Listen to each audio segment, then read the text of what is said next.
si na dibia gwọrọ ọzọ mana ọzọ gburu dibia. Hey, kike aga mezu ike that I can never rest in my own father's house. In fact, you will go to your own father's house. Eh? People will like room like this. Give people. Pumuzo gawa. Game. Tata. Nke hone ginanya. Ke hone ginanya. Akati woke na against mulike. Ine ye buro red. Yire fe blue. Yire fe black. Fepo. Opala sekese. Uka musu. Piam. Oma pla. Ya chebona.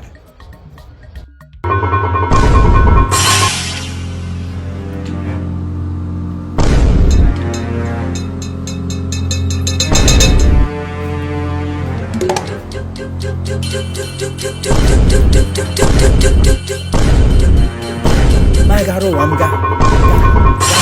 Let enjoyment there.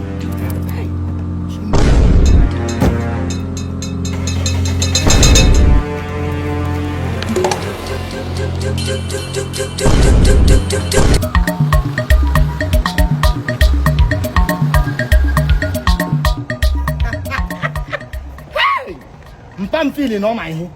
Nonsense. No feeling on my head. Oh man, come here, man. Here. If all I could go on your pepper. Waka. May you not come to him, Naga? Hey! Well, when you're working, no chop from the ridiculous. Jesus! Jesus!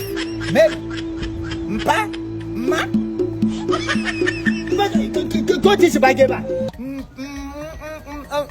Auntie, can I teach you? Sorry, Maple. Checo. Come on. So, if I don't get birthday star boy.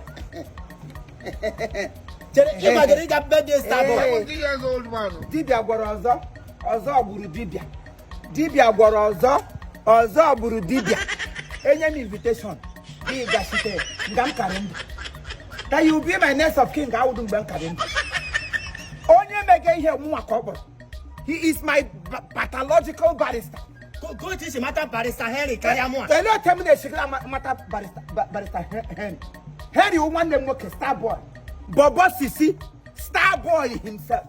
Munyanya wo my philanthropist. Munyanya igaro na Texas, hosting Texas. Elonya na madonye ko. Other women over there, they are busy chasing wind. But ego wait to when ya ego ha kpọrọ ihe ihe kwanu nwaanyị gị mara sa aha ya we ego o kwesịrị akpọ gị ego gị ahụ gị ego ezi gị n'ahụ ma ọ wụda akpọ gị ego gị yi obia nwaanyị werele Chineke hinyere isi ya na die ha na-enyegoro ụmụ ogbenye aka every year Christmas ha na-alọta onye na-ekwu Bobo Sisi o Bob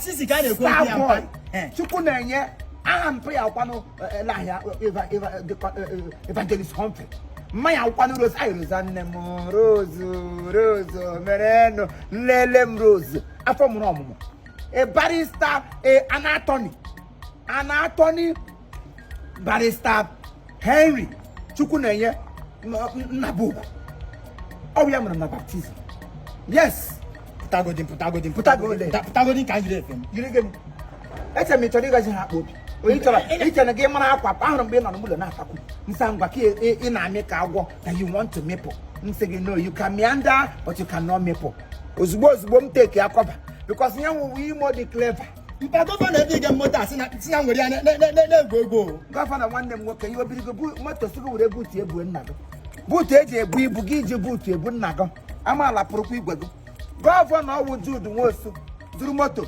zọọ keke ezile gị ka na eji agba town market ịgbatalite ọnụ gị ya wuru moto redi ọ dọra n'ụlọ ọ na-eji ebugharị ewu ma ọ bata Christmas kenye wa akụ ha alakwerere m like this gị fepụ mgbe akụrụkụrụ akụ ha alakwerere m like this gị fepụ mgbe akụrụkụrụ m ị na-aga birthday ọ nwata ibe gị mega birthday tawu 15th of March 2024 I told us before that I am meant for celebration. You cannot attract what you don't celebrate. What you celebrate is what you attract. That is English word for you. Go to the dictionary, Oxford Michael West Dictionary. That is where it's written. You attract what you celebrate. So because I celebrate people, that is the reason you see I am always a celebrant. So gamu vomoto. I got your bow. Barrister Henry, I got to relate in it. And I don't know the young boys are going to make it blue a pepper. N is my age bait. So when I was Umazi back and then happy, Umazi and then I'm not for a cobusi. On the question, yeah, the young boys. So, young. Each of them open now.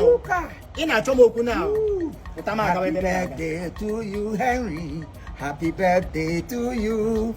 Your wife said it all. Happy birthday to you. How old are you? What was that?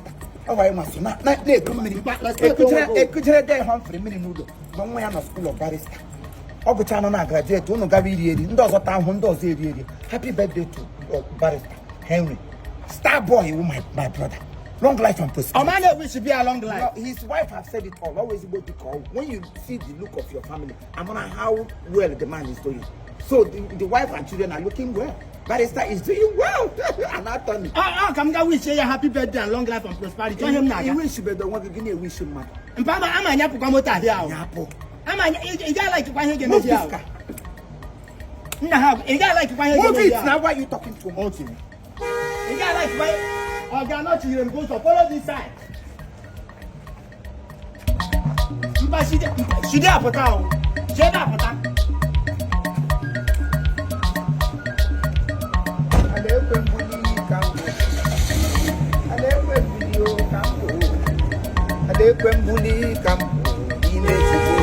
Zion, we move.